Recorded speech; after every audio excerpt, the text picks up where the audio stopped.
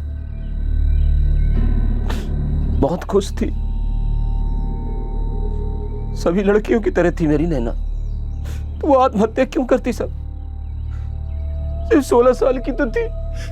लाकड़ा लेने गई थी साहब, आत्महत्या का तो सवाल ही नहीं होता। नैना ने आपसे कुछ कहा था? किसी बात को लेकर परेशान थी वो? हम लोग गरीब जरूर है साहब, पर इज्जत की जिंदगी जीते, मुश्किलों के सामने घुटने नहीं टेक देते। मैं दावे के साथ कहती हूँ, मेरी नहीं ना आत्महत्या कर ही नहीं सकती। उसका खून हुआ है साहब, मार डाला है उसे। आपका मतलब है कि आपकी बेटी को मारने के बाद पेड़ से लटकाया गया? वो मुझे नहीं पता साहब, लेकिन मुझे इतना पता है कि मेरी बेटी बहुत बहादुर थी, वो आत्महत्या नहीं कर सकती साहब। तमने कोई पर शंका है? वही तीनों लफंगे और साहब ने तो बद्दू खबर छे। कौन तीन? पड़ोस में रहे छे साहब, हितेश मिस्त्री का बेटा वरुण मिस्त्री, अतुल मिस्त्री, उसके चाचा का लड़का वो चंदन मिस्त्री। हाँ सर, 3-4 महीने पहले इन्होंने एनसी दर्ज करवाई थी इन तीनों के खिलाफ। क्यों? नैना को छेड़ते थे वो तीनों। उठो, अब भी उठो। मेरा दिखरा ऐसा कर ही नहीं सकता साहब यकीन मुझे पता भी नहीं था कल शाम नैना कहाँ थी। साहब हमने कुछ नहीं किया साहब, हमने कुछ नहीं किया। मैंने कहा था इन लोगों से, 3 महीने पहले कहा था सुधर जाओ, ये तो बहुत डंडे पड़े। क्यों कोच साहब, मैंने तो कमरे नहीं थी साहब। ये तीनों नैना को छेड़ते थे, इनके खिलाफ एनसी दर्ज हुई और तुम लोगों को पता तक नहीं है। ऐसे परवरिश करते अपने लड़कों की। मेरा छोकरा बेकसूर है, उसने कुछ नहीं किया है, वो बेकसूर है साहब, छोड़ दो साहब, छोड़ दो।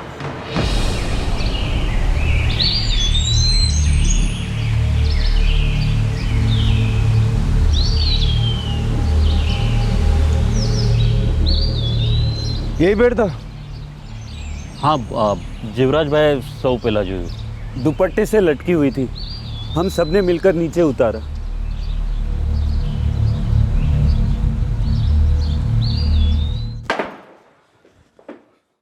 सिर्फ बोलना काफी नहीं होगा, सच्चे सचो बोली ना को, नहीं तो पछिया बोल। सोलन खाऊचू साहब, हम लोगों ने कुछ नहीं किया साहब। हाँ साहब, हम कल शाम नैना से मिले तक नहीं थे।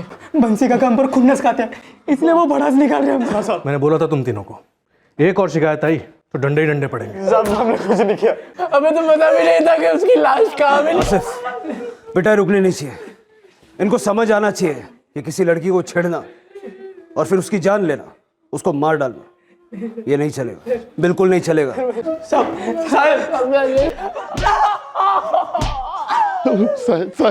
साहब रोको, आलो करो साहब, मारा दिकरा बेकसूर छे।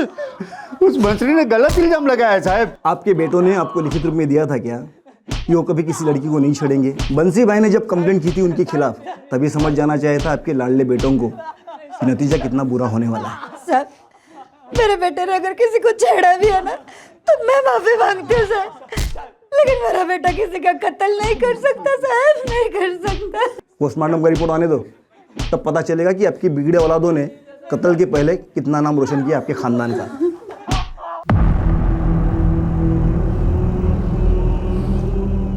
बंसी भाई, उन्हें उनके किए की सजा मिलेगी जरूर।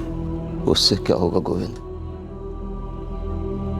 हमारी नैना पाछी तक नहीं आवे ने।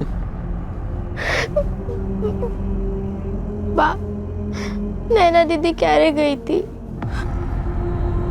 शाम को चूल्हा में लाकड़ा खत्म થઈ गया था। मैंने कहा नैना जल्दी से जाके लाकड़ा लेके आ। मुझे थोड़ी खबर थी ये सब हो जाएगा। इन लड़कों ने गांव के नाक में दम करके रखा है। मैंने एक नहीं कई दफा हितेश भाई और भावेश भाई को समझाने की कोशिश की कि लड़के हाथ से निकल रहे हैं, लगाम डालो, अंकुश रखो, पर मारी बात कोई सामने तब ना। पढ़ा तो हद भी पार हो गई भाई, गांव की लड़की का जंगल तक पीछा करो और फिर पता नहीं क्या क्या किया होगा मारने से पहले।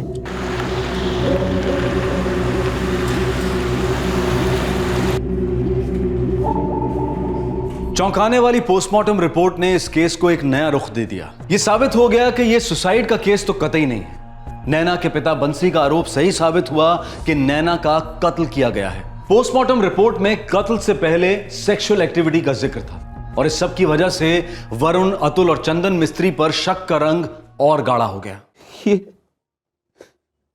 ये सब हुआ मेरी नैना के साथ। वो लोग छूटेंगे नहीं बंसी भाई, छोड़ेंगे नहीं हम उन्हें। आपने उन्हें छोड़ दिया था साहब। मैं आया था आपके पास, विनती करी हती, गिरफ्तार करो उन सालों को। मैंने बोला था आपको, बात करने से कुछ नहीं होगा। आप टेंशन मत लो, मैं कह रहा हूं ना, छोड़ेंगे नहीं हम उन्हें।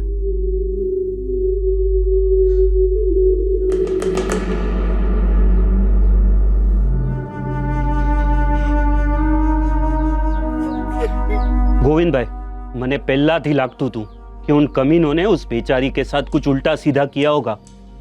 मैं उन्हें सजा तो दिलवा के रहूंगा। તમે ડરો નહીં બંસીભાઈ, પૂરું ગામ તમારી સાથે છે, પૂરા ગામ।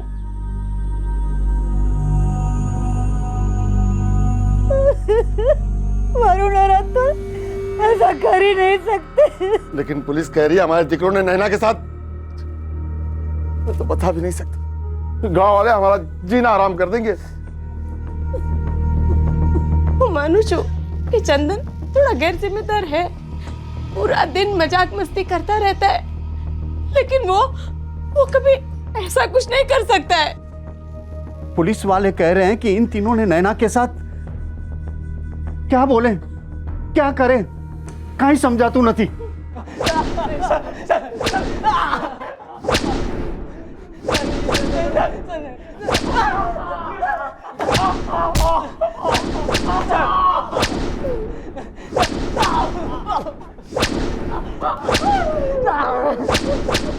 हमने कुछ नहीं किया साहब। आगे तुम तीनों को कुछ करने लायक नहीं छोड़ेंगे, इसलिए सीधा सीधा बता दो रेप किसने किया था। जल्दी बोलो।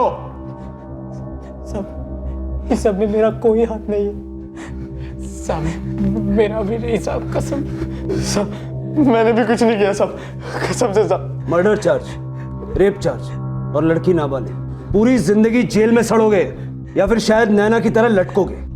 भगवान कसम साहब, हम सब निर्दोष हैं साहब, हमारा यकीन कीजिए साहब, हम निर्दोष।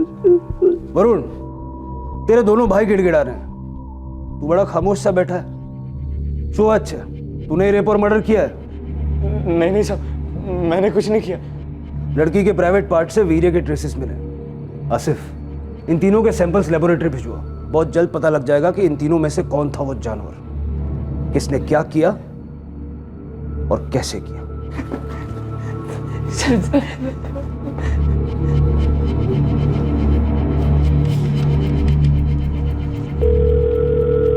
हेलो इंस्पेक्टर साहब, डॉक्टर मेहता बोलूँ છું। कुछ नया मिला? नया तो है, जो पहले सर्च में रह गया था। शू डॉक्टर साहब? मैं विक्टिम के कपड़े घनश्याम हवालदार को दे रहा था, तब स्वेटर में से मुझे कुछ मिला।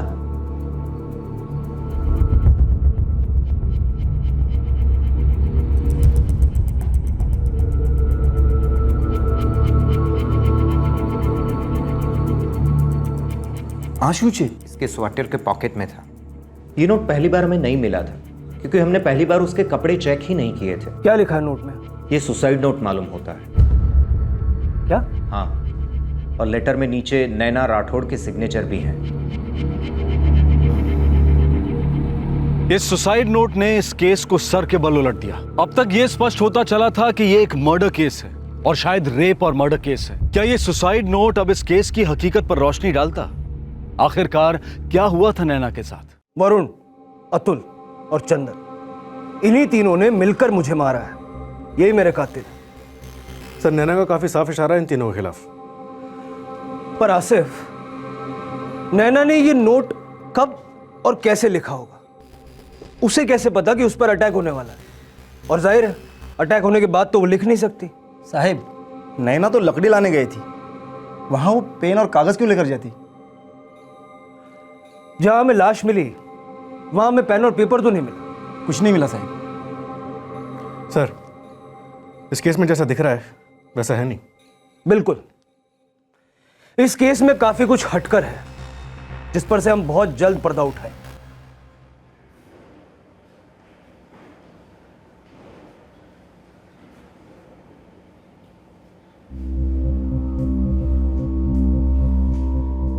आसिफ, 21 जनवरी को नैना गायब हुई और उसकी मां का कहना है कि वो शाम को 6 बजे लकड़ी लेने के लिए गई थी। शाम को उसका बापू घर लौटता और देखता बेटी अभी तक वापस नहीं आई है और वो उसको ढूंढने के लिए निकल पड़ता है। फिर वो सारे गांव को इकट्ठा करता है और सब लोग उसको ढूंढने के लिए निकल पड़ते हैं। गांव के एक घर की तलाशी ली जाती है, ऐसा गांव वालों ने अपने बयान में बताया, जिसमें मिस्त्री परिवार के घर की भी तलाशी होती है। भावेश और हितेश मिस्त्री, जिनके बेटे हैं आरोपी वरुण, अतुल और चंदन।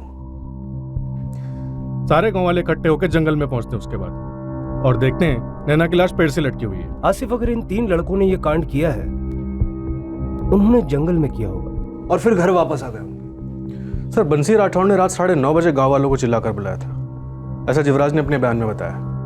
हे भाई, मेरी नैना को कहीं देखा क्या? अरे बंसी, शांत तो कब की खत्म हो गई, અત્યારે तो 9:30 बजने को आए। आसिफ, नैना ऐसी चिट्ठी कैसे लिख सकती है कि वरुण, अतुल और चंदन उसके हत्यारे हैं? सर, हो सकता है चिट्ठी किसी और ने लिखी और उसे कपड़ों में डाल दी हो। जब गांव वाले उसे ढूंढ रहे थे तो उन्हें लाश मिली, फिर वो लाश को नीचे ले आए। जब लाश नीचे लाई जा रही थी, क्या तब किसी ने ये चिट्ठी नैना के कपड़ों में छुपा दी होगी? या फिर ये चिट्ठी पहले से कपड़ों में मौजूद थी? सर, शायद ये कांड किसी और ने किया है, लेकिन इल्जाम इन 3 लड़कों पे लगा रहा है। लेकिन आसिफ, पोस्टमार्टम की रिपोर्ट से 2 सच तो साबित होते हैं। पहला ये कि ये सुसाइड नहीं था, ये कत्ल था, और दूसरा, कत्ल के पहले सेक्स हुआ।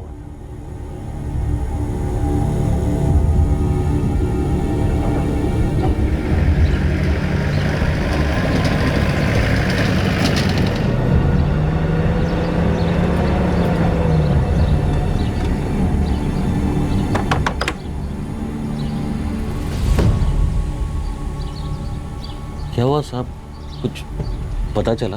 तो कुछ बातें करनी, आजा। શું થયું સાહેબ, કઈ ખબર મળ્યા કે? खबर तो मिली है, बातें करनी है तुझसे कुछ, चल।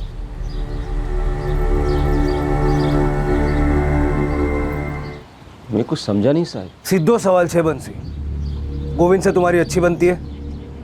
हाँ। बंसी भाई और अल्पाबेन, आप दोनों हमारे साथ चलो। શા માટે સાહેબ? गोविंद ने क्या किया? हमारे को साहेब आने की क्या जरूरत है? हाँ, और मारी दीकरी हर्षिता स्कूले थी क्यारे भी आवशे तो। हर्षिता ने चिंता તમે नहीं करो, हर्षिता है हमारे पास। हर्षिता तुम्हारी पास है? साहब, ये सब हो क्या रहा है? 2 घंटे पहले हमने हर्षिता को स्कूल से पिकअप किया। हर्षिता, आज आपको किस किस सब्जेक्ट में होमवर्क मिला? सब में सर, भूगोल, गणित, गुजराती, हिंदी। बैठो। बेटा, हमें आपके लेसन के बारे में कुछ जानकारी चाहिए, और 1 घंटे पहले हमने गोविंद को उठवाया। साफ साफ बोलो ना साहब। सब साफ हो जाएगा, चलो।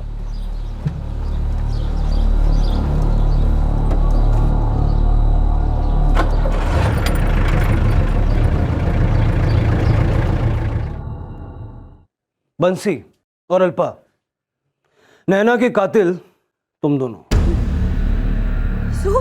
તમે પાગલ થઈ ગયો છો સાહેબ? अपनी दीकरी का कत्ल हम करेंगे?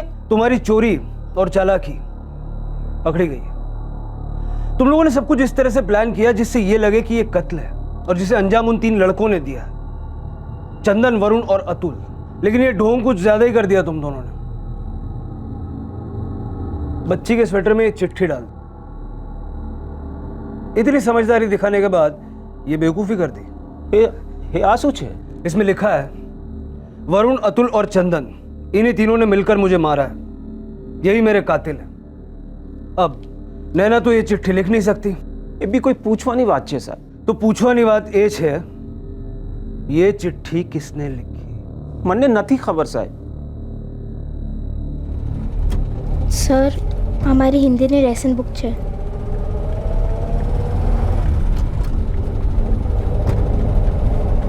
हर्षिता, आपकी हैंडराइटिंग वाकई बहुत अच्छी है। बंसी, ये चिट्ठी तुम्हारी छोटी बेटी हर्षिता ने लिखी थी, और पता है, उसी ने हमें तुम्हारे सबसे अच्छे दोस्त गोविंद तक भी पहुंचाया। हर्षिता, बेटा 21 जनवरी की रात को क्या हुआ था? मैंने नहीं खबर सर।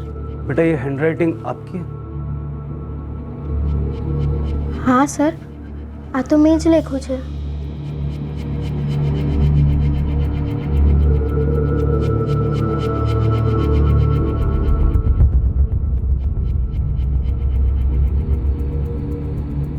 બા, નૈના દીદી ક્યાં ગઈ છે? તું જલ્દી રોટલી ખાઈ લે પછી સૂઈ જા। કેટલી ઠંડી છે ને। લાકડા લેવા ગઈ છે। मुझे भी जाना था लाकड़ा लेने। तो फिर कभी जाना। हाँ, अभी जल्दी खा के सो जा। और फिर बा ने मुझे सुलाया।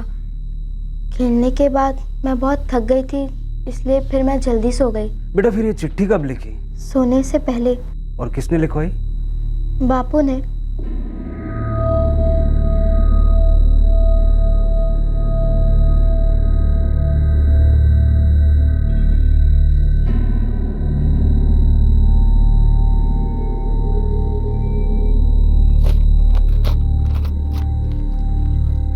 सेने माटे बापू, मुझसे ये सब क्यों लिखवाया? हर सवाल का जवाब नहीं होता और तुझे सब कुछ जानने की जरूरत नहीं है। चल हमारा सुई जा। हाँ?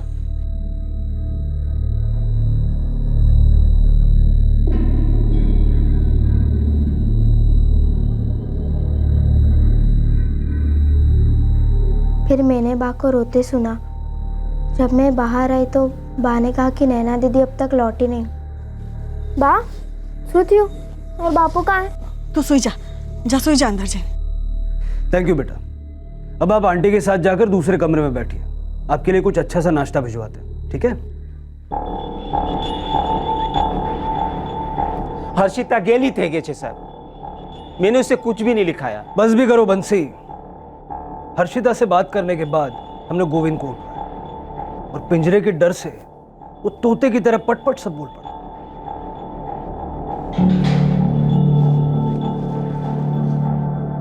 बोले ना साहब, शू बात है? कोई कुछ बोल ही नहीं रहा है, कब से बंद करके रखा है यहाँ। पहले तो तू बताएगा कि 21 की शाम को क्या हुआ था। तू बोलेगा कि नैना कैसे मरी थी। साहब आपसे कोई भूल चूक हो गई साहब। साहब अच्छा कहो साहब, मैं तो नैना को ढूंढने में मदद कर रहा था साहब। सीधे सीधे बोलेगा या डंडा डाल के हलक से आवाज निकाले? अच्छा कहो साहब, वो मैंने खुद में कुछ नहीं किया साहब। किसने किया गोविंद? साहब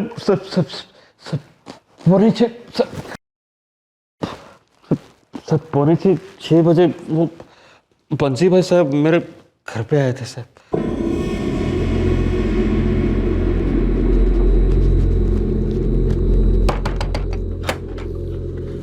अरे बंसी भाई आओ બેસો। તું ચાલ મારી સાથે। શું થયું શું? અરે તું ચાલ ના। હા પણ એટલા ગભરાયેલા કેમ છો તમે? કાઉ છું। बड़ी हड़बड़ी में बंसी भाई मुझे अपने घर ले गए। बंसी भाई હવે તો બોલો શું વાત છે? हाँ भाभी बोलिए ना। हाँ बंसी भाई अंदर चल।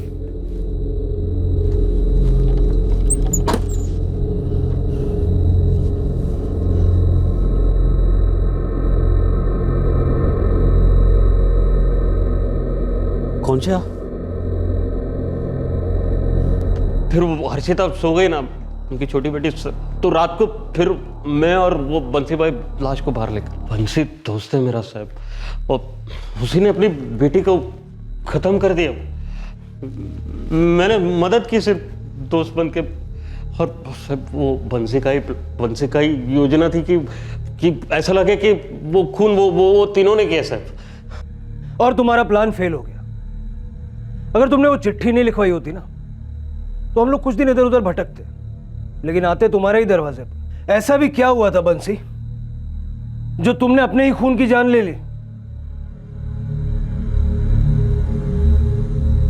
अल्पा बहन चलो, तुम्हें बोलो सीधे तरीके से बोलोगे या अपने तरीके से उगलवाऊं?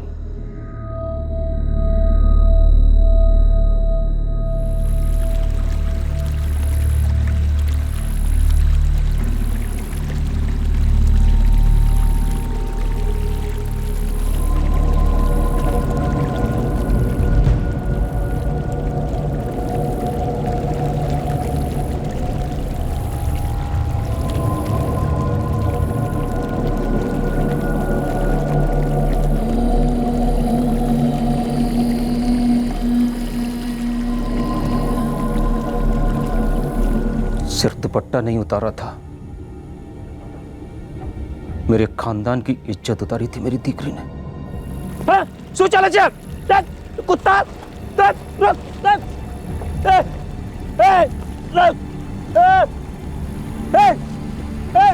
रुक जा, उतरे।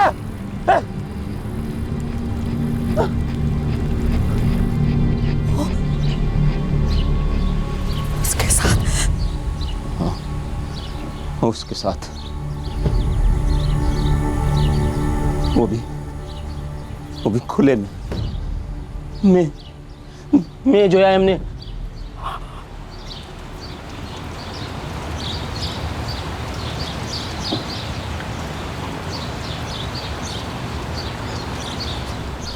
मुझे तो लगता था लड़का नहीं हो तो क्या हुआ, लड़का लड़की एक अच्छे, लेकिन आज मुझे लगता है कि लड़की होनी नहीं चाहिए जो अपनी मर्यादा का ध्यान न रख सके। मर्यादा सोच है बापू, आप लोगों की सोच की मर्यादा छोटी है। जब उस दिन आपने इतना बड़ा हंगामा किया, हम लोग सिर्फ बात कर रहे थे, हंसी मजाक कर रहे थे, मेरा और वरुण का प्रेम कई दिनों से, लेकिन आपने उस दिन देख लिया तो डर ही गई।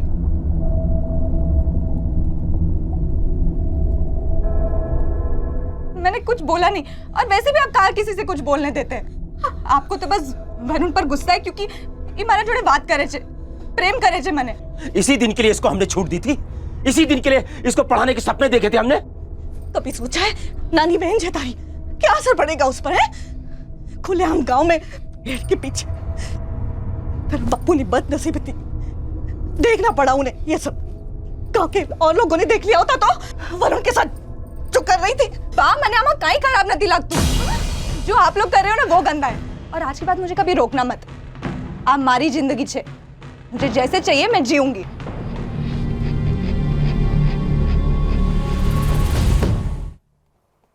हाँ साहब,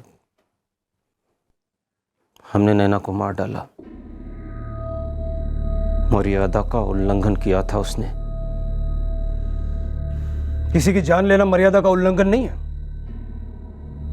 और उसके बाद ऐसा भयानक, ऐसा भद्दा प्लान जिसमें कि वो 3 मासूम फंस जाए, क्या ये हरकत किसी मर्यादा को पार नहीं करती? उन तीनों को तो सजा होनी चाहिए साहब। सजा किसे होगी ये हम सब जानते हैं, और ऐसी सजा होगी कि झूठी मर्यादा के नाम पर जान लेने वालों के लिए मिसाल बन जाएगी।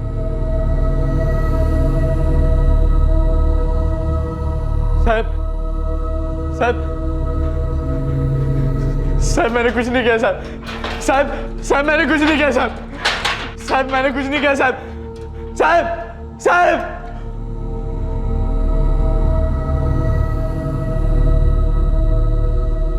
हाँ साहब,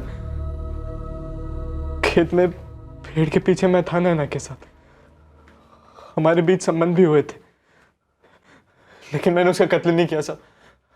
मैं प्रेम करता था उससे साहब, प्रेम करता था मैं उससे। मैं जानता हूं वरुण, नैना का खून उसके माँ बाप ने किया है। तुम्हें पहले ही बता देना चाहिए था कि नैना के बाप ने तुम्हें और नैना को रंगे हाथों पकड़ लिया था। मैं बहुत डर गया था साहब, डर गया था मैं। हर्षिता राठौड़ को उसके मामा को सौंप दिया गया है। जैसे ही असली गुनहगार पकड़े गए, अतुल और चंदन को भी तुरंत रिहा कर दिया गया। नैना नाबालिग थी और एक नाबालिग के साथ शारीरिक संबंध बनाने के जुर्म में 17 वर्षीय नाबालिग वरुण को जुवेनाइल होम भेज दिया गया, पर अब उसकी जमानत हो गई है।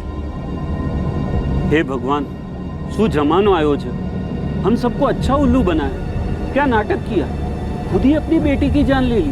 अरे भाई, मैं तो पहले से ही कह रहा था, माना कि ये तीनों छोकरे मवालीगिरी करते हैं, लेकिन किसी का खून कर डाले ना भाई ना, इतनी हद तक ये छोकरे नहीं जा सकते। तो परेश भाई, कोई इतना कठोर कैसे हो सकता है? बंसी भाई तो बंसी भाई, अल्पा बेन पर, अरे एक माँ अपनी बेटी की जान कैसे ले सकती है?